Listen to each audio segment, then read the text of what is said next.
નમસ્કાર દર્શક મિત્રો, આપની સાથે હું ભગવતી વિશાવડિયા अब तक બુલેટિનમાં આપનું હાર્દિક સ્વાગત કરું છું। વિસ્તૃત સમાચારો જોતા પહેલા જોઈએ આજની મુખ્ય હેડલાઇન્સ। શિક્ષણ બોર્ડ અને પ્રાથમિક શિક્ષણ નિયામક દ્વારા ઉનાળા વેકેશનની તારીખ જાહેર। વડાપ્રધાન નરેન્દ્ર મોદીનો ગુરુવારથી સૌરાષ્ટ્રમાં ઝંઝાવાતી પ્રચાર। ગોવાથી ગુજરાતીઓ દ્વારા ચલાતું ક્રિકેટના સટ્ટાનું રેકેટ ઝડપાયું। સમાચારો જોઈએ વિસ્તૃતમાં। રાજ્યની સ્કૂલોમાં અભ્યાસ કરતા વિદ્યાર્થીઓ માટે આનંદના સમાચાર છે। આ વખતે લોકસભાની ચૂંટણીના પગલે ઉનાળુ વેકેશનની તારીખમાં ફેરફાર કરવાની ફરજ પડી છે, જેના પગલે હવે વિદ્યાર્થીઓને 3 દિવસ વધુ વેકેશનની મજા માણવા મળશે। શિક્ષણ બોર્ડ અને પ્રાથમિક શિક્ષણ નિયામક દ્વારા જાહેર કરાયેલા ઉનાળા વેકેશનની તારીખોમાં નવા શૈક્ષણિક સત્રનો 13 જૂનથી પ્રારંભ કરવાનું નક્કી કરાયું છે। અગાઉના કાર્યક્રમ અનુસાર રાજ્યમાં 10 જૂનથી નવા શૈક્ષણિક વર્ષનો પ્રારંભ થવાનો હતો। શિક્ષકોને ચૂંટણીની કામગીરીમાં ઓર્ડર ઇસ્યુ કરવામાં આવ્યા હોવાથી 6 મહિને બદલે 9 મેથી ઉનાળુ વેકેશનનો પ્રારંભ થશે। ગુજરાતી લોકસભાની 26 બેઠકો પૈકી 25 બેઠકો માટે યોજાનાર મતદાનના આડે હવે એક સપ્તાહનો સમય જ બાકી રહ્યો છે, ત્યારે ભાજપ અને કોંગ્રેસના રાષ્ટ્રીય નેતાઓ દ્વારા જોરશોરથી ચૂંટણી પ્રચાર કરવામાં આવી રહ્યો છે। ભાજપના પૂર્વ રાષ્ટ્રીય અધ્યક્ષ અને દેશના કેન્દ્રીય ગૃહ સહકાર મંત્રી અમિત શાહ આજે અમદાવાદમાં જંગી ચૂંટણી સભા સંબોધશે। તે દરમિયાન આવતીકાલથી વડાપ્રધાન નરેન્દ્ર મોદી 2 દિવસ માટે ગુજરાતના પ્રવાસે આવી રહ્યા છે। તેઓ 6 સ્થળે ચૂંટણી સભાને સંબોધશે। કોંગ્રેસના રાષ્ટ્રીય અધ્યક્ષ મલ્લિકાર્જુન ખડગે આગામી શુક્રવારે રાજકોટમાં ચૂંટણી સભાને ગજવશે। ગુજરાતીઓ દ્વારા ગોવામાં ચલાવવામાં આવતા ક્રિકેટ સટ્ટાનું રેકેટ ઝડપાયું છે, જેમાં ગોવા પોલીસે રાજ્યના 15 અને યુપીના એક વ્યક્તિની ધરપકડ કરી છે। ગોવા ક્રાઇમ બ્રાન્ચ પોલીસે સોમવારે ઇન્ડિયન પ્રીમિયર લીગ ક્રિકેટ સટ્ટાબાજીના રેકેટમાં કથિત રીતે સંડોવાયેલા 16 લોકોની ધરપકડ કરીને એક મોટી સફળતા મેળવી છે। પોલીસ રિપોર્ટ અનુસાર ગેરકાયદેસર સટ્ટાબાજીની કામગીરી અંગે મળેલી બાતમીના પગલે આ કાર્યવાહી કરવામાં આવી હતી। માહિતી પર ઝડપથી કાર્યવાહી કરતા અધિકારીઓએ ઉત્તર ગોવાના પૂર્વ રીમમાં એક સ્થાન પર દરોડો પાડ્યો હતો, જ્યાં તેઓએ 16 આરોપીની સફળતાપૂર્વક ધરપકડ કરી છે। રાજકોટ જિલ્લાના જસદણ તાલુકાના ગોખલાણા ગામે માતાજીના માંડવામાં સાંજે પ્રસાદ લીધા બાદ ફૂડ પોઈઝનિંગની અસર થઈ હોવાની ઘટના સામે આવી છે। ગોખલાણા સમસ્ત ગામ દ્વારા મેલડી માતાજીના માંડવાનું આયોજન કરવામાં આવ્યું હતું। આ કાર્યક્રમમાં બહોળી સંખ્યામાં લોકો ઉપસ્થિત રહ્યા હતા। પ્રસાદ લીધા બાદ 250 થી વધુ લોકોને ફૂડ પોઈઝનિંગની અસર થઈ હતી, જેમાં 5 થી 12 વર્ષના બાળકોને વધુ અસર જોવા મળી હતી। તમામ અસરગ્રસ્ત લોકોને તાત્કાલિક સારવાર અર્થે ખસેડવામાં આવ્યા હતા। જાહેર માંડવો હતો માતાજીનો, એમાં શાક સાપડીનું એ રીતનું પ્રસાદનું હતું, એમાં જરાક બાળકોને ફૂડ પોઈઝનિંગ જેવું થઈ ગયેલું। 250 થી 300 જેવા બાળકોને આવી અસર દેખાણી છે। હાલ જસદણ આરોગ્ય કેન્દ્ર તંત્ર દ્વારા રાત્રે 11 વાગે સારવાર આપવામાં આવેલી હતી તાબડતોડ, અને તંત્ર ખડા પગે રહેલું હતું। ગામમાં ટીમ મુકાઈ ગયેલી હતી અને અત્યારે બધા બાળકોને સારું છે, પૂરતી પ્રાથમિક સારવાર મળી ગયેલ છે। અને હું ડૉક્ટર RM મૈત્રી મેડિકલ ઓફિસર તરીકે ફરજ બજાવું છું। ગઈકાલે રાત્રે ગોખલાણામાં માતાજીને માંડવો હતો, એમાં નાનું બાળકો મોટા વધારે સંખ્યામાં ફૂડ પોઈઝનિંગ થયો। અમુક આપણા દવાખાનામાં, અમુક પ્રાઇવેટમાં દાખલ થયેલ હતા। સુરત શહેર પોલીસ દ્વારા ભાગતા ફરતા આરોપીઓને પકડવાની એક ખાસ ડ્રાઈવનું આયોજન કરવામાં આવ્યું છે, ત્યારે સુરત ક્રાઇમ બ્રાન્ચ દ્વારા આ ડ્રાઈવ અંતર્ગત અનેક આરોપીઓને પકડવામાં આવ્યા છે। ત્યારે સુરત તેમજ ગુજરાતમાં અલગ અલગ વિસ્તારમાં કારના કાચ તોડીને, આ ઉપરાંત મોપેડની ડિક્કીના લોક તોડીને ચોરીની ઘટનાને અંજામ આપતા આંતરરાજ્ય આંધ્રપ્રદેશની નેલ્લોર ગેંગના મુખ્ય સાગરીતને પકડવામાં સુરત ક્રાઇમ બ્રાન્ચને મોટી સફળતા મળી છે। સુરત શહેરમાં છેલ્લા ઘણા ટાઈમથી નાસ્તા ફરતા આરોપીઓ પકડવાની ઝુંબેશ ચાલે છે। એ ઝુંબેશ દરમિયાન તારીખ 29/4/2024ના રોજ ગિલોલ વડે ગાડીઓના કાચ તોડી, કોઈ ઈસમ જતા હોય ગાડી લઈને તો આગળ મેલું નાખીને ગાડીનું ટાયર પંચર કરી, એવી 3 પ્રકારની એમોથી ગાડીમાં ડિક્કીમાંથી પૈસા ચોરવાની એક ગેંગ, જેની નેલ્લોર ગેંગ તરીકે ઓળખાય છે, આંધ્રપ્રદેશની ગેંગ છે।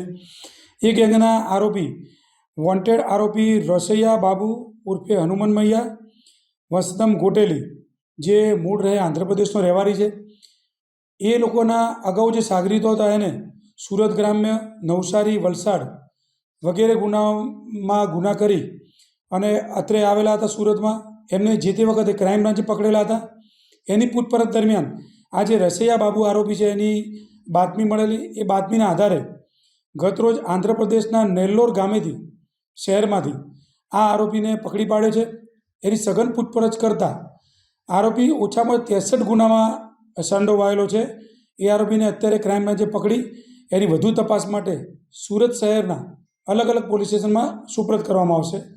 આ આરોપી અગાઉ 4 ગુનામાં અગાઉ પણ એક ધરપકડ થઈ ચૂકી છે. ચોરી સિવાય કોઈ કાર્ય નથી. એ લોકો જ્યારે એમને ચોરીનો મોકો મળે ત્યારે આજુબાજુના વિસ્તારમાં આવીને રહે છે.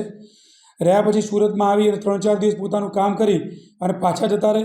જ્યારે ફરીથી પૈસા પતી જાય ફરીથી આવી અને આ જ પ્રકારની એમોથી જ્યાં બેંકની આગળ ઊભા હોય, જ્યાં જે રીતે એમને પૈસા મળે આ 3 એમો મુજબ તો પૈસા પડાવી અને પાછા પોતાના વતન પર જતા રહે છે. મોબાઈલ રાખતા નથી એટલે એમને પકડવામાં ખૂબ તકલીફ પડે છે. સીસીટીવીની આ ખાનગી બાતમી રાહે જ આરોપીને પકડવામાં આવેલા છે. રાજકોટ મહાનગરપાલિકામાં આજે સ્ટેન્ડિંગ કમિટીની બેઠક મળી હતી. જો કે આચારસંહિતા હોવાથી કોઈ નિર્ણય લેવામાં નથી આવ્યા. તમામ દરખાસ્ત પેન્ડિંગ રાખવામાં આવી હતી અને સ્ટેન્ડિંગ કમિટીની બેઠકમાં 20 થી વધુ દરખાસ્ત મૂકવામાં આવી હતી. શહેરના વિવિધ વિકાસ કામોની દરખાસ્તો પેન્ડિંગ રહેશે. 8 કરોડથી વધુના વિકાસ કામોની દરખાસ્ત પેન્ડિંગ રાખવામાં આવી છે. આ માટે પ્રસિદ્ધ થયેલ એજન્ડામાં રોડ, રસ્તા, વૃક્ષારોપણ, રોડ ડેવલપમેન્ટ, મોટા મવા સ્મશાનને ગેસમાં રૂપાંતરિત કરવા સહિત દરખાસ્તો મૂકવામાં આવી હતી. જો કે આ તમામ દરખાસ્તો આચારસંહિતાના કારણે ફરી પેન્ડિંગ રહેશે. આજરોજ રાજકોટ મહાનગરપાલિકાની સ્ટેન્ડિંગ કમિટીની બેઠક હતી, પરંતુ હાલ દેશની અંદર લોકસભાની ચૂંટણી છે અને આચારસંહિતા હોવાના કારણે તમામ દરખાસ્તો પેન્ડિંગ રાખવામાં આવેલ છે. ગત સ્ટેન્ડિંગની જે દરખાસ્તો હતી કુલ 7.5 કે 8 કરોડ રૂપિયાની દરખાસ્તો હતી. ગત સ્ટેન્ડિંગમાં પણ પેન્ડિંગ રાખી હતી. જીપીએમસી એક્ટ મુજબ દર મહિને એક સ્ટેન્ડિંગ કમિટી બોલાવવાના નિયમો છે. એ અનુસંધાને ગયા મહિને પણ બોલાવી હતી. ગયા મહિને આચારસંહિતા હતી, એની 20 દરખાસ્તો આ વખતે પાછી આવી અને આજે પણ સ્ટેન્ડિંગ કમિટી આચારસંહિતાના કારણે તમામ દરખાસ્તો પેન્ડિંગ રાખવામાં આવે છે. લગભગ આવશે એક સ્ટેન્ડિંગ આવશે હજી, કારણ કે 7 જૂને આચારસંહિતા ઉઠશે એટલે એક સ્ટેન્ડિંગ આવી જશે. જામનગરમાં યોજાનારી વડાપ્રધાન નરેન્દ્ર મોદીની જાહેર સભાને અનુલક્ષીને રાજ્યના એડીજીપી રાજકુમાર પાંડેની મુલાકાત લીધી હતી. શહેરમાં ભારતના વડાપ્રધાન નરેન્દ્ર મોદીની 2જી મેના દિવસે જાહેર સભા યોજાઈ રહી છે, ત્યારે લોખંડી સુરક્ષા વ્યવસ્થા પૂરી પાડવાના ભાગરૂપે પોલીસ તંત્ર અને સુરક્ષા એજન્સીઓ કમર કસી રહી છે.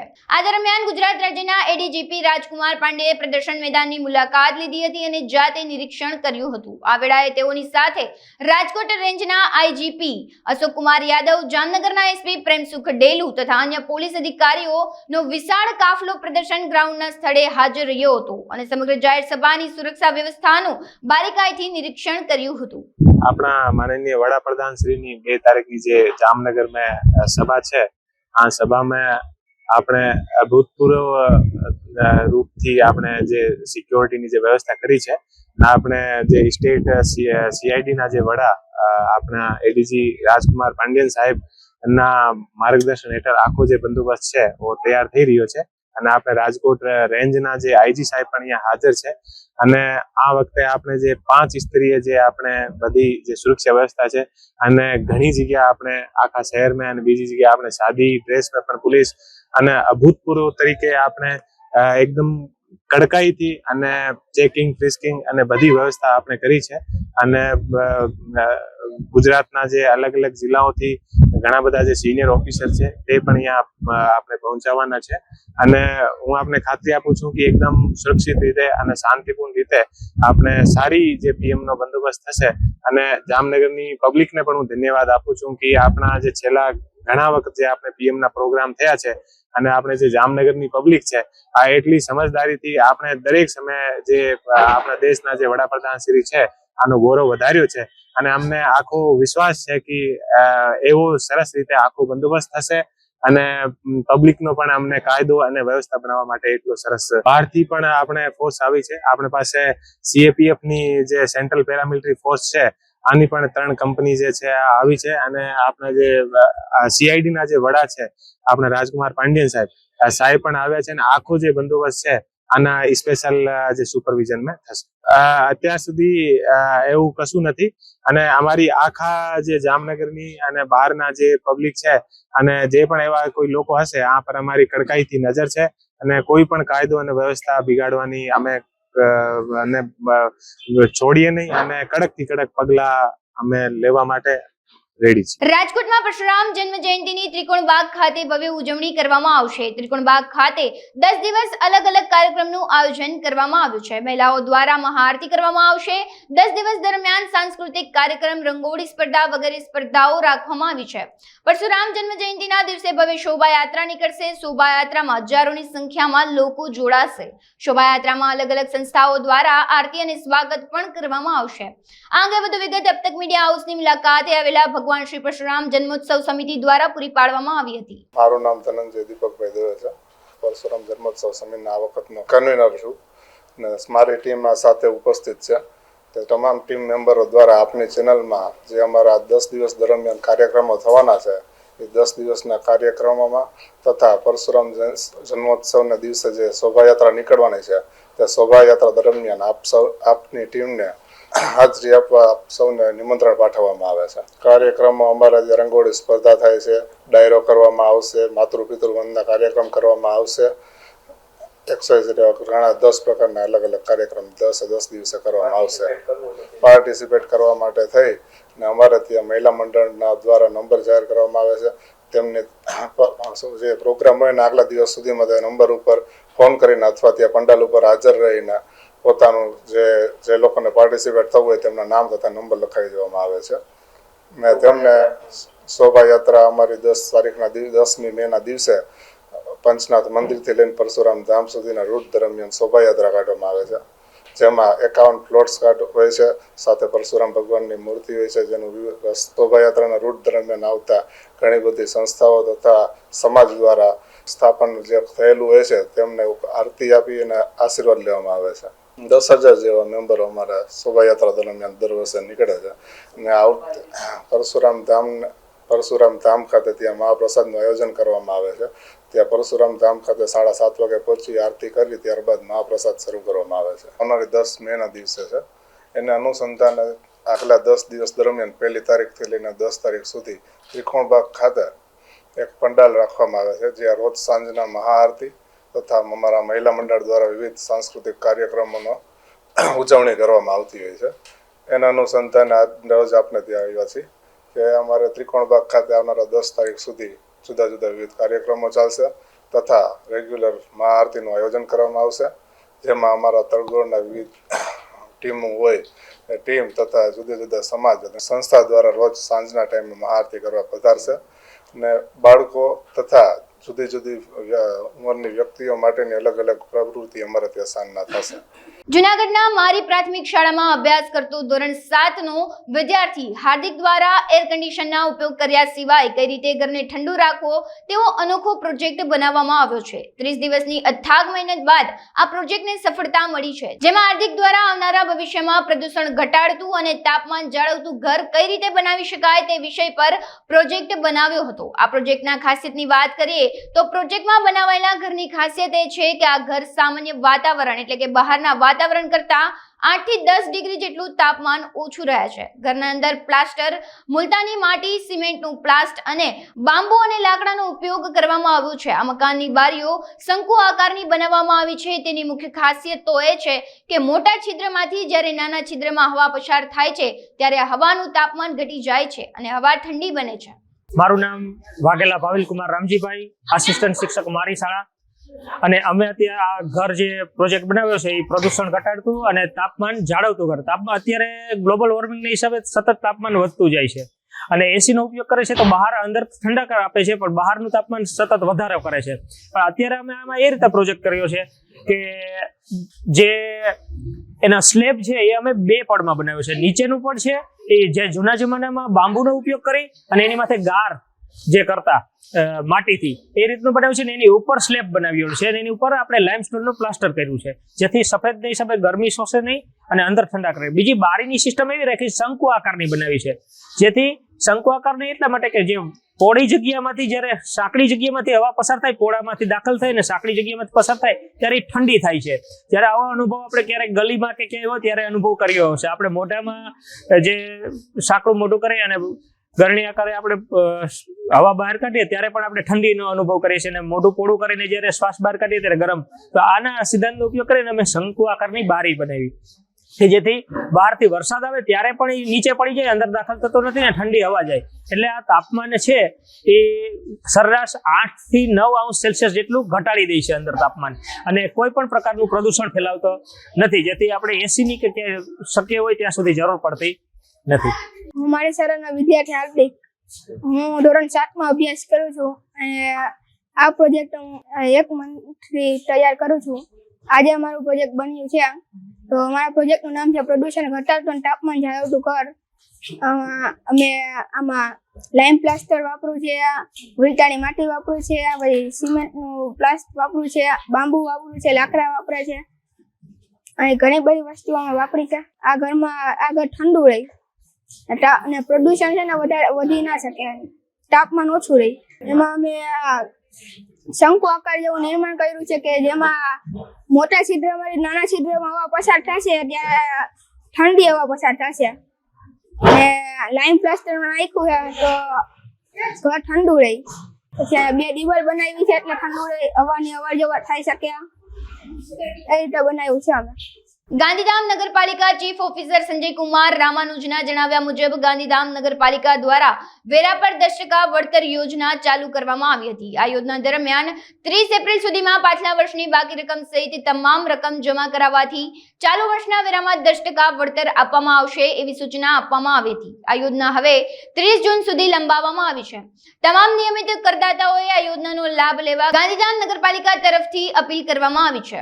ગાંધીધામ નગરપાલિકામાં જે લોકો નિયમિત ટેક્સ ભરે છે તેઓ માટે તેના ટેક્સના 10% વળતર આપવામાં આવે છે અને ઓનલાઈન ભરે તો 5% વધુ વળતર આપવામાં આવે છે. એપ્રિલ મહિના સુધી આપણે તે જાહેરાત હતી, પરંતુ હવે તેને આપણે 30 જૂન સુધી લંબાવી છે એટલે લોકોને સુવિધા અને સગવડતા મળે અને જે લોકો નિયમિત ટેક્સ પેય છે અને વધારે લાભ મળે એ હેતુથી આપણે 30 જૂન સુધી જો ટેક્સ નિયમિત બધો ટેક્સ ભરપાઈ કરવામાં આવે તો તેઓને ચાલુ વર્ષના વેરા ઉપર 10% વળતર આપવાનું આપણે નક્કી કર્યું છે. અને લોકોનો ખૂબ જ સારો પ્રતિભાવ મળ્યો છે, પણ ટેકનિકલ કારણોસર અમુક અમારે જે નગર દ્વારા સોફ્ટવેર અપડેશન એના કારણો હતા એટલે થોડીક મોડી વસૂલાત ચાલુ થઈ હતી, પણ અત્યારે લોકો તમે નીચે પણ લાઈન જોઈ શકશો. લોકોને ધસારો પણ સારો છે, લોકો બહોળા પ્રમાણમાં લાભ પણ લે છે. નવો લાભ તેઓ લે તે માટે હું અપીલ કરું છું તમામ નિયમિત કરદાતાઓ મેક્સિમમ લોકો 10% વળતરનો લાભ લે, નગરપાલિકાના વેરા ભરપાઈ કરે. રાજકોટમાં સહેલી લેડીઝ ક્લબ દ્વારા વેકેશન બેન્ચ શરૂ કરવામાં આવી રહી છે. 1 મે થી 10 મે સુધી ક્લાસ શરૂ કરવામાં આવ્યા છે. બ્યુટી પાર્લર, ઝુમ્બા, એરોબિક્સ, ડાન્સ અને દાંડિયા, નેલ આર્ટ વગેરે ક્લાસીસ શરૂ કરવામાં આવશે. મહિલાઓ માટે 150 રૂપિયા ફી રાખવામાં આવી છે. વેકેશન દરમિયાન અલગ તારીખની 4 જગ્યાએ ક્લાસીસ શરૂ કરવામાં આવશે. એક બેન્ચમાં 25 થી 30 મહિલાઓ હોય છે. આ અંગે વધુ વિગતો સહેલી લેડીઝ ક્લબની મહિલા આગેવાનોએ અબ તક મીડિયા હાઉસની મુલાકાત લઈ પૂરી પાડી હતી. સૌપ્રથમ તો રાજકોટની તમામ જનતાને સહેલી લેડીઝ ક્લબના પ્રમુખ જીતા દત્તાણીના જય જલારામ. અમારી ક્લબ ફરી એકવાર વેકેશન બેચમાં બાળકો અને બહેનો માટે વિવિધ ટાઈપના ક્લાસીસ શરૂ કરવા જઈ રહી છે. 1 મે થી 2 જગ્યાએ આ ક્લાસીસ શરૂ કરે છે, જે સૌ પ્રથમ તો અંબિકા ટાઉનશીપ જીવરાજ પાર્કમાં વિશાલ બાવાની હવેલીની એક્ઝેક્ટ બાજુમાં H3 પ્રી સ્કૂલમાં આપણે વિવિધ ટાઈપના બ્યુટી પાર્લરના classes, Zumba and aerobics, dance classes, dandiya classes વગેરે જેવા ક્લાસીસ બપોરે 3 થી લઈને 7 દરમિયાન શરૂ કરવા જઈ રહ્યા છીએ. આ તમામ ક્લાસીસ ફક્ત 150 યાની 150ના ટોકન દરે શરૂ કરવા જઈ રહ્યા છીએ. આ જ રીતે બીજી એક જગ્યાએ પણ 1 મે થી યાની કાલથી વિવિધ ટાઈપના આ જ રીતના ક્લાસીસ શરૂ કરવા જઈ રહ્યા છીએ, જે ગોકુળ મથુરા એપાર્ટમેન્ટની પાછળ જલસાઈ બંગલો, અયોધ્યા ચોક ખાતે આ જ બધા ક્લાસીસ આ જ દરે શરૂ કરવા જઈ રહ્યા છીએ.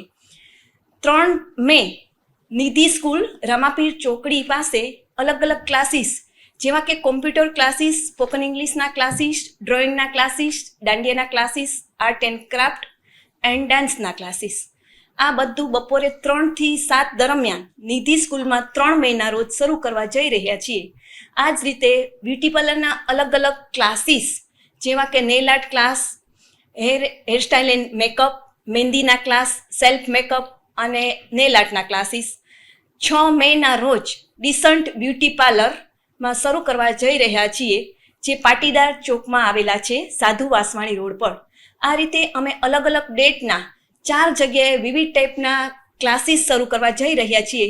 એ જ રીતે કુકિંગના ક્લાસીસ પણ આપણે 10 મેથી શરૂ કરવા જઈ રહ્યા છીએ, જે રવિરત્ન પાર્ક ખાતે ધોળકિયા સ્કૂલની એક્ઝેક્ટ સામે નીલદીપ સ્ટેશનરી વાળી શેરીમાં શરૂ કરવા જઈ રહ્યા છીએ, જ્યાં અલગ અલગ આઈસ્ક્રીમના ક્લાસીસ, પીઝાના ક્લાસીસ, થીક શેક જેવા અલગ અલગ ક્લાસીસ 10 મેના રોજ શરૂ કરવા જઈ રહ્યા છીએ.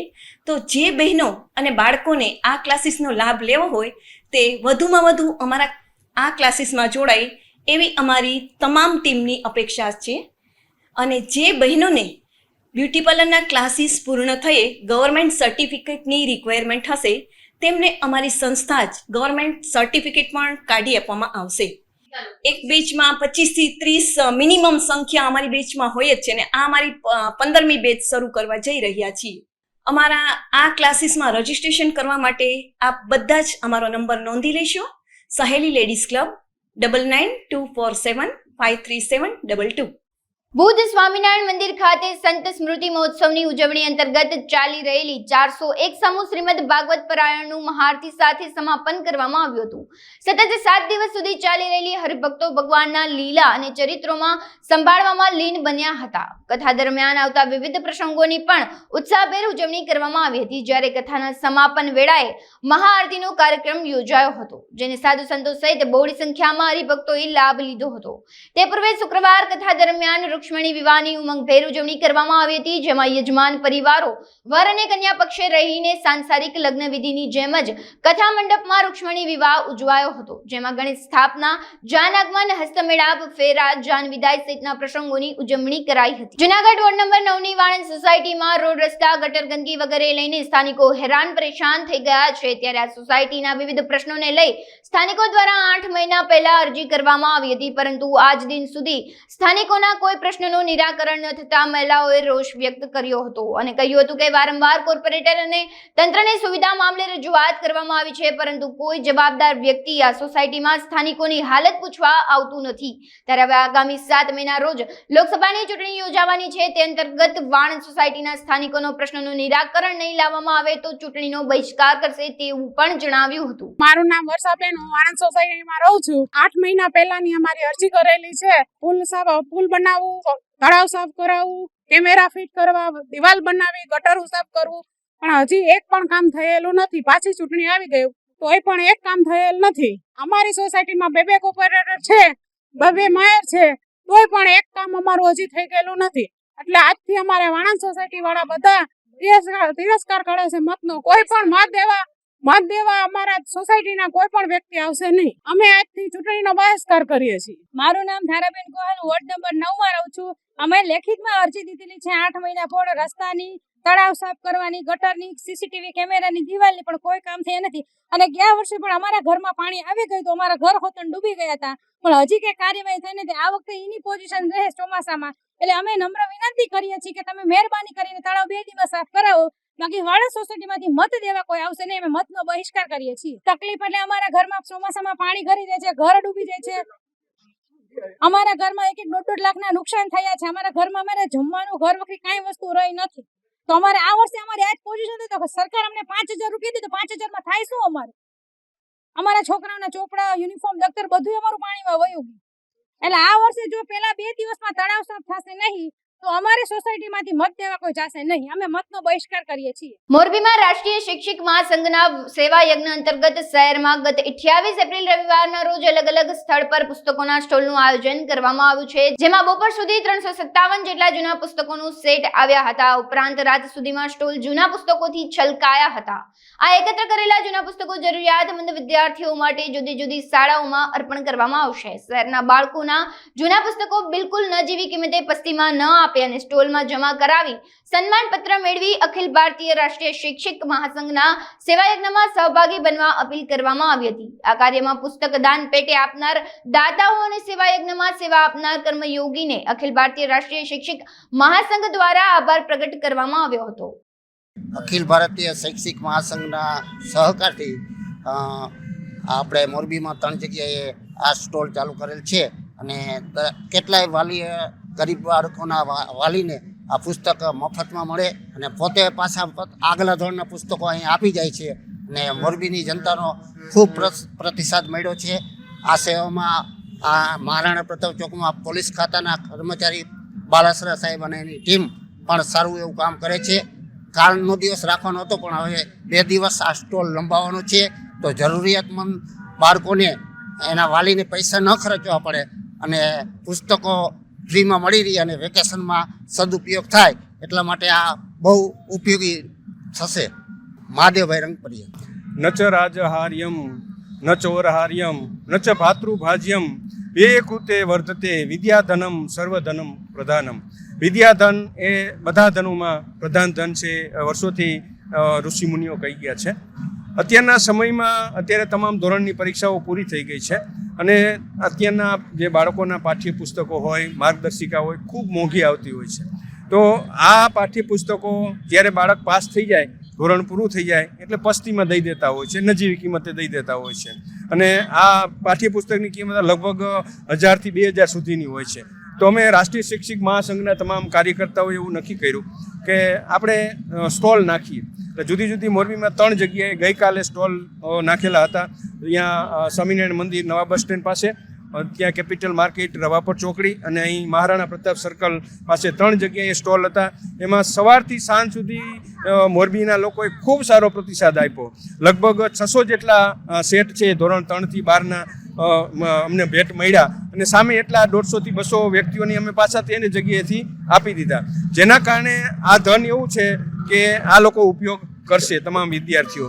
અને આ તકે તમામ જનતાનો, મોરબીની દિલેર જનતાઓનો પણ હું આ તકે આભાર માનું છું. અને આપ સૌ મીડિયાના માધ્યમથી પણ લોકોએ ઘર ઘર સુધી આ વાત સાંભળી, પહોંચી અને એના કારણે અમને આ સહકાર મળ્યો છે.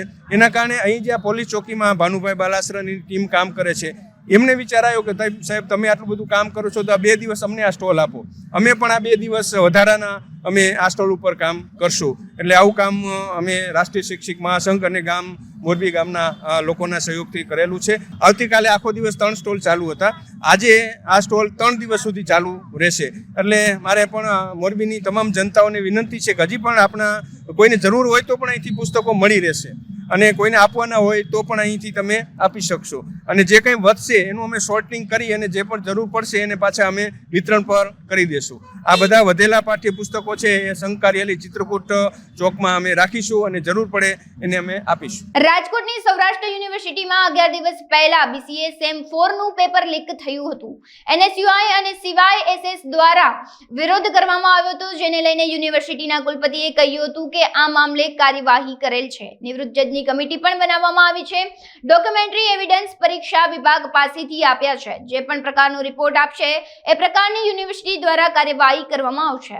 રાજકોટ સૌરાષ્ટ્ર યુનિવર્સિટીમાં થોડા દિવસ પહેલા BCA સેમેસ્ટર 4 નું જે પેપર છે તે ફૂટ્યું હતું. NSUI અને CYSS દ્વારા અનેક વખત રજૂઆત કરવામાં આવી હતી. આજે NSUI અને CYSS દ્વારા રજૂઆત કરવામાં આવી ત્યારે તેમને ગેટ પર જ રોકી દેવામાં આવ્યા હતા અને તેમના સત્તાધીશો દ્વારા જે છે તે દરવાજા અને બંધ કરી દેવામાં આવ્યા હતા. આપણે CYSSના પ્રમુખ છે તેમની સાથે વાત કરીશું. મારું નામ સુરજ બગડા, CYSS ગુજરાત પ્રદેશ ઉપપ્રમુખ.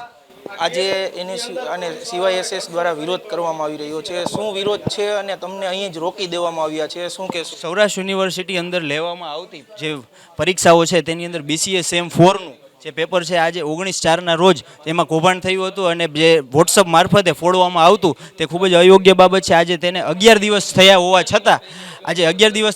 છતાં યુનિવર્સિટી દ્વારા કોઈ પણ પગલાં લેવામાં નથી આવ્યા. માત્ર ને માત્ર કમિટીની નિમણૂક કરવામાં આવી છે, પોલીસ ફરિયાદ નથી કરવામાં આવી. ત્યારે અમે 2 દિવસનું જે અલ્ટિમેટમ આપવામાં આવેલ તેના ભાગરૂપે અમે આજે VC પાસે જવાબ લેવા આવ્યા છીએ. અને આપ જોઈ શકો છો કે જ્યારે VCને અમે મળવા આવ્યા ત્યારે યુનિવર્સિટી પ્રશાસન દ્વારા અમને રોકવામાં આવે છે અને મેઇન ગેટ બંધ કરી દેવામાં આવેલ છે. આપણી સાથે NSUIના પ્રમુખ પણ છે, તેમની સાથે વાત કરશું. ગુજરાતસિંહ, આપ અહીં વિરોધ કરવા આવ્યા હતા અને આપને અહીં જ રોકી દેવામાં આવ્યા છે, શું કહેશો? ક્યાંક ને ક્યાંક સૌરાષ્ટ્ર યુનિવર્સિટીના જાડી ચામડીના સત્તાધીશો આ પેપર લીક કાંડમાં ક્યાંક સંડોવાયેલા હોય અને વિદ્યાર્થી સંગઠન અને વિદ્યાર્થીઓની વાત સાંભળવા ન માગતા હોય એવું અમને લાગી રહ્યું છે. અત્યારે વિદ્યાર્થી સંગઠન દ્વારા સૌરાષ્ટ્ર યુનિવર્સિટી વારંવાર રજૂઆત કરવામાં આવે છે, તો સૌરાષ્ટ્ર યુનિવર્સિટીના વીસી કેમ પોતાનો મેઇન ગેટ બંધ કરીને વિદ્યાર્થી અને વિદ્યાર્થી સંગઠનની વાત સાંભળવા નથી માગતા? એટલે આ વાત સ્પષ્ટ થાય છે કે સૌરાષ્ટ્ર યુનિવર્સિટીના વીસી પેપર લીક મુદ્દે ક્યાંક ને ક્યાંક ભીનું સંકેલવા માગતા હોય એવું અમને લાગી રહ્યું છે અને વીસીની તાનાશાહી હવે સામે આવી છે. ક્યાંક ને ક્યાંક પોલીસ પ્રશાસનને આગળ કરીને વિદ્યાર્થી સંગઠનને રોકવામાં આવે છે. એટલે આજે જો વીસી અમને અમારી રજૂઆત નહીં સાંભળે તો રાજકોટ NSUI અને રાજકોટ CYSS દ્વારા તંત્ર સાથે અને સૌરાષ્ટ્ર યુનિવર્સિટી મેનેજમેન્ટ સાથે ઘર્ષણ કરીને પણ વીસીને મળીને એની રજૂઆત કરવામાં આવશે અને તમે શું પગલાં લેશો એ બાબતની માહિતી વીસી પાસેથી લેવામાં આવશે. આપણી સાથે બીજા પણ વિદ્યાર્થી નેતા છે, આપણે તેમની સાથે વાત કરીશું. આની પહેલાં જ્યારે રજૂઆત કરવા આવ્યા ત્યારે તેવું કહેવામાં આવ્યું હતું વીસી દ્વારા કે નિવૃત્ત જજની અંડરમાં જે છે તે કમિટી બેસાડવામાં આવશે, તેને લઈને શું કહેશો? જે આ પેપર કાંડ થયું તેના લગભગ 11 દિવસ જેટલા થયા છે. 11 દિવસ સુધી કોઈ એક્શન લેવામાં નથી આવી. વારંવાર વિદ્યાર્થી પરિષદો, વિદ્યાર્થીઓ સંગઠનો રજૂઆત કરે તો આ લોકોને એક ઉડાવ જવાબ, ગોળ જવાબ દેવામાં આવે છે. વીસી નથી, રજિસ્ટર એમ કે મારી જવાબદારીમાં નથી આવતું, તો આ કોની જવાબદારીમાં? વીસી 5-7 દિવસ ગેરહાજર હોય તો યુનિવર્સિટી કોના અંડરને કંટ્રોલમાં આવે? તો અમારે વિદ્યાર્થી સંગઠન કોની પાસે જાય? બરાબર, ક્યાંક ને ક્યાંક એવું લાગે છે આમાં વીસી પણ સંડવાયેલા છે. હવે તો 11 દિવસ થઈ ગયા, કોઈ એક્શન લેવામાં નથી આવી. બરાબર, તો હવે આ કે પૈસાનો મામલો છે અને આ BCAના પેપર 5000 વિદ્યાર્થીઓ દેવા જઈ રહ્યા હતા આશરે. તો હવે આ ખાસ કરીને કે 5000 વિદ્યાર્થીઓના પેપર ફરીથી લેવામાં આવશે કે કઈ રીતનું થશે? વીસી પાસેથી લેખિતમાં લેવામાં આવશે. સૌરાષ્ટ્ર યુનિવર્સિટીમાં અનેકવાર પેપર ફૂટતા હોય છે, અગાઉ પણ ફૂટેલા છે, તેને લઈને શું કહેશો? આમાં શું કોઈ યુનિવર્સિટીની બેદરકારી જોવા મળી રહી છે કે શું કહેશો? 100% આ લોકોનું અંદરનું રાજકારણ છે, તેમાં વિદ્યાર્થીઓ દુઃખી થાય છે, અંદરના લોકો પેપર ફોટે છે એવું જ લાગે છે. બાકી કોઈની તાકાત નથી. જો એવો નિયમ કડક હોય તો પેપર ફોડી શકે. બરાબર, અને આમાં ક્યાંક ને ક્યાંક વીસીથી માંડીને બધા ભાજપના મળતિયાઓ સંકળાયેલા છે. તો આમાં શું થાય? વિદ્યાર્થીઓ દુઃખી થાય ને. ભાજપ સરકાર હંમેશા વિદ્યાર્થી વિરોધી સરકાર છે અને વીસીને અમે કહીએ કે તમે ખુરશી ઉપર બેહો તો ભાજપનો પટ્ટો નાખીને બેહો ને. આ 5-5 દિવસ ગેરહાજર હોય તો રજા ચીઠી મૂકો છો કે નથી મૂકતા? હવે એમ કે જવાબદારી નથી તો આ કોના આશરે હાલે યુનિવર્સિટી? હે, આ વિદ્યાર્થીના પૈસા બનેલી યુનિવર્સિટી છે. આ લોકોને નકરું તાનાશાહ જ કરવું છે. કાર્યવાહી કરેલી છે. એક નિવૃત્ત જજની કમિટી પણ બનાવી દીધી છે. એમને આપણે ડોક્યુમેન્ટરી એવિડન્સ જ્યાં કાંઈ પરીક્ષા વિભાગ પાસે હતા એ આપ્યા છે ને હજી એ જેમ જેમ માગે એમ બધું એમને પૂર્તતા કરવામાં આવી રહી છે. જે આપણે એમને સૂચના પણ આપી છે કે એઝ અર્લી એઝ પોસિબલ તમે રિપોર્ટ આપો. રિપોર્ટ આપશે એટલે એમાં જે પણ પ્રકારનો રિપોર્ટ આપશે એ પ્રકારની કાર્યવાહી આપણે તાત્કાલિક ધોરણે કરવાના જ છે. નહીં, જજની કમિટી છે એ આપણામાંના કોઈ નથી. એક નિવૃત્ત જજ છે. નિવૃત્ત જજની એક ગરિમા હોય છે. બીજું નિષ્પક્ષ તપાસ થાય એટલા માટે જ આપણે જજને આમાં એ કહેશે એટલે કમિટીનો રિપોર્ટ આવે એ બધું જ કરી. કમિટીનો રિપોર્ટ આવે એટલે તાત્કાલિક હું કરી આપું. જો સાચું જ કહેશે, જે પણ કહેશે એ ખોટું તો કહેવાના નથી. બરાબર છે, જે સાચું હશે એ કહેશે ને. એટલા માટે જ અમે અમારા ઘરના કે યુનિવર્સિટીના કોઈ માણસ નથી રાખ્યા કમિટીમાં. બરાબર છે. સૌરાષ્ટ્ર યુનિવર્સિટીમાં NSUI અને CYSS દ્વારા જે છે તે વિરોધ કરવામાં આવી રહ્યો હતો અને ત્યારે જે છે સત્તાધીશો પર CYSS અને NSUI દ્વારા પૈસા ઉડાડવામાં આવ્યા હતા. આપણી સાથે NSUIના જે પ્રમુખ છે તેમની સાથે વાત કરશું. સૌરાષ્ટ્ર યુનિવર્સિટી કોકને બચાવવા માંગતી હોય, આ ભીનું ક્યાંક ને ક્યાંક સંકેલવા માંગતી હોય અને ક્યાંક ને ક્યાંક સૌરાષ્ટ્ર યુનિવર્સિટી દ્વારા આ બાબતે નાણાકીય વહીવટ થયો હોય અને વીસી કોકને છાવરવા માંગતા હોય એવું અમને લાગી રહ્યું છે. તેથી આજ રાજકોટ NSUI દ્વારા અને CYSS દ્વારા વીસી સમક્ષ નકલી પૈસા ઉડાડીને એવું અમે સાબિત કરીએ છીએ ક્યાંક ને ક્યાંક સૌરાષ્ટ્ર યુનિવર્સિટી આ બાબતે નાણાકીય વહીવટમાં સંડોવાયેલી છે અને સૌરાષ્ટ્ર યુનિવર્સિટીના વીસી કોકને છાવરવા માગે છે ને ભીનું સંકેલવા માગી રહ્યા છે અને કોઈ પણ પ્રકારનો યોગ્ય જવાબ નથી આપવા માંગતા. નથી એમને લેખિતની બાંહેધરી આપવી કે નથી પોલીસ ફરિયાદ કરવી. એટલે આજે એવું સ્પષ્ટ થાય છે કે સૌરાષ્ટ્ર યુનિવર્સિટીના કુલપતિ પેપર લીક બાબતે ક્યાંક ને ક્યાંક સંડોવાયેલા છે. આપે રજૂઆત કરી તો તેમના દ્વારા શું કહેવામાં આવ્યું, તેમને શું જવાબ આપ્યો, તેને લઈને શું? યુનિવર્સિટીના વીસી ખાલી વિદ્યાર્થીઓને અને વિદ્યાર્થી સંગઠનને ગુમરાહ કરવા જ માગે છે. લેખિત બાંહેધરી આપવા માંગતા નથી. પોલીસ ફરિયાદ ક્યારે કરશે એ વાત આપવા માંગતા નથી. એટલે ક્યાંક ને ક્યાંક સૌરાષ્ટ્ર યુનિવર્સિટીના કુલપતિ આ બાબતને દબાવવા માગે છે. એનું એક જ કારણ છે, એ સ્પષ્ટ થાય છે કે સૌરાષ્ટ્ર યુનિવર્સિટીનો કોઈક અંદરનો વ્યક્તિ પેપર લીક મુદ્દે સંડોવાયેલો છે. શું કહેશો, હજી કોઈ પ્રકારના કમિટીને બેસાડવામાં આવે કે પોલીસ ફરિયાદ નહીં કરવામાં આવે તો આગામી સમયમાં આપના દ્વારા કેવો વિરોધ કરવામાં આવશે તેને લઈને શું કહેશો? આજે જ અમે સૌરાષ્ટ્ર યુનિવર્સિટી કુલપતિ સમક્ષ કીધું છે, જો આવનારા દિવસોમાં આ બાબતની ગંભીરતા લેવામાં નહીં આવે, કોઈ યોગ્ય પગલાં કે પોલીસ ફરિયાદ કરવામાં નહીં આવે તો રાજકોટ NSUI અને CYSS દ્વારા સૌરાષ્ટ્ર યુનિવર્સિટીનો ઘેરાવ કરવામાં આવશે અને VC બંગલાનો પણ ઘેરાવ કરવામાં આવશે જ્યાં સુધી અમને યોગ્ય જવાબ નહીં મળે ત્યાં સુધી. જે છે તે NSUI ના પ્રમુખ દ્વારા કહેવામાં આવ્યું છે કે જે છે તે હજી કોઈ પણ પ્રકારનો નિર્ણય લેવામાં નહીં આવે કે કોઈ પ્રકારની ફરિયાદ કરવામાં નહીં આવે તો યુનિવર્સિટીનો જે છે તે ઘેરાવ કરવામાં આવશે અને કુલપતિના બંગલાનો પણ ઘેરાવ કરવામાં આવશે અને ઉગ્ર વિરોધ કરવામાં આવશે તેવું NSUI ના પ્રમુખ દ્વારા કહેવામાં આવી રહ્યું છે. અને NSUI અને CYSS ની એક જ માંગ છે કે આમાં સ્પષ્ટ તપાસ થવી જોઈએ અને જે પેપર ફોડનાર છે તેના પર પોલીસ ફરિયાદ થવી જોઈએ અને આ કેટલા સમયમાં નિર્ણય જે છે તે આવશે તેની લેખિત બાંયધરી આપે તેવું CYSS અને NSUI ની માંગ છે. કેમેરા પર્સન દર્શન વાડોલિયા સાથે હું પાર્થ ભટ્ટી, અબ તક. હાલ સમાચારોમાં બસ આટલું જ. વધુ સમાચારો જોવા માટે તમે જોતા રહો અબ તક. નમસ્કાર.